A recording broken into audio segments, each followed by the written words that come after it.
Мен диагноз мен глаукомамын. 7 жолу микроинсульт алган кишимин. Сахарный диабетик, панкреатит, сол бут. Амонт көп көтөрө алчу эмесмин мынтип.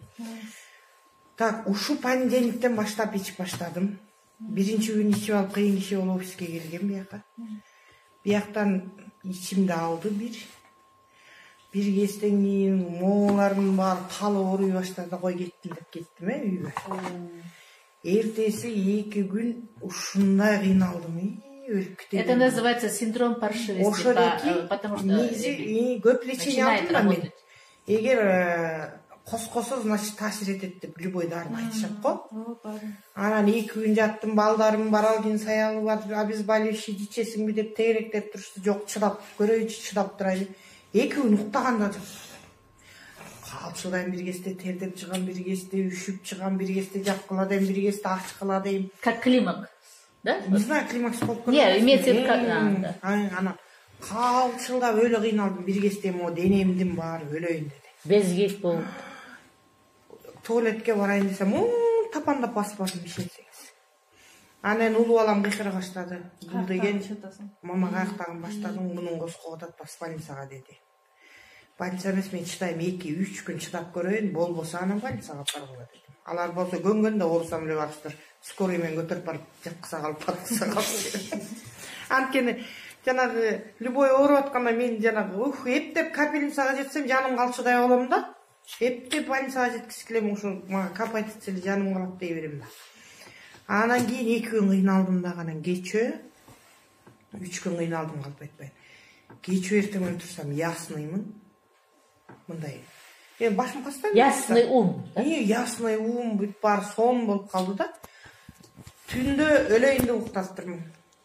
Таң аткычаттым эле. Сон это тоже лечение. Вообще уктаятчымсың. Түндө аябай жакшы уктаптырмын, тиги уулум айткандай, сиз коңурук тарта баштаганда өктөп биз уктадык деди. Ошентип айтты да. Сизди тыңшап жаттык, сиз коңурук тартып баштаганда биз уктадык деди. Жоксо таң аткычак 3 күн момунтуп отурдум да, анткени денем бир кызыктыдай ооруду, анан алаканым кычышты, эмне эффект болду билбейм. А биринчи күнү мен уйку эсим постоянно тамак ичсем эле приступ бере берди да. Акыркы күндөр ошентип калгам да. Ичим ысыгам. Бул поочередно тиет окшойт деп калдым. Анткени кечөө көзүм ооруду. Көзүм чылпак, көптөн бери көп деле чыкпай калган. Көзүм чылпактанып, көзүм ооруду да, кечээ башым ооруду да. Чөтө көзүм ачыга таптым. Кеченде жатарда көзүм ооруду, бардым дагы кайра бир күн сайыштым дагы. Телефон чукуламай уктабайбыз да, баягы спокойной ночи малышы да алып иштик. Антип отуруп уктап калыптыр. Анан эртең менен тиги уулум айтып атпайсыз, коңурук тартып баштаганда биз. Ошо моун эле 2 малыш жата. Мен ушуну бирок как-то интуициям, өзүмдүн интуициям аябай ишенем да, ушуну аябай ичким келди да, кандан бери элечи. Анан байын тиги Динара алып бербеди. Раз тиги эжем да келип 2-нчи коробкасын заказ кылып кетти, үзбөй иштеп. Биринчи коробкасын ушул мына эме болду. 6 күн. Анан жанагыреки улуу балам кошо талашып ичип экөөбүз урушуп атабыз, бир коробка карызсың. Ал деген мен деле ичип көрөйүнчү кана деп алда ичип баштагам. Анда кандай эффект? Анын деген, бул деген геморрой, улум. Парок. Анан неме? Тамак ичти ичине алып кетип элешке чыгып атышты. Прямо кишкасын урушуп атышты. Тамак ичсең, таң калчумун деди. Тамак ичип болгула эми бата кылгыла деп, сен зря эле ичет экенсиң, ичпей эле коесуң деп уруп да. Кечээ аныкы 3 күндөн кийин коскоду.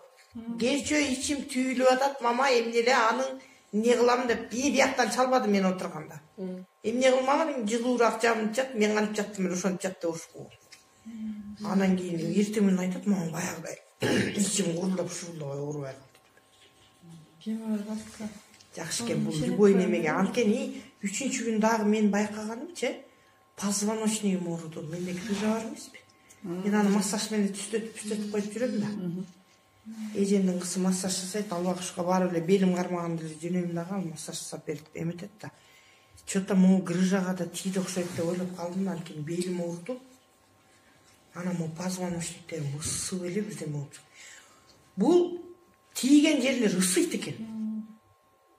Ошол жерде барып тазалап эме. Жыбалекет кылат экен да, ысытат экен. Биринчи күнү мен сразу байкаганым уйку эсим. Анткени биринчи эле уйку эске тийди булчу, анткени ичкенден кийин эле отурганда эле моягым баары ысып чыкты.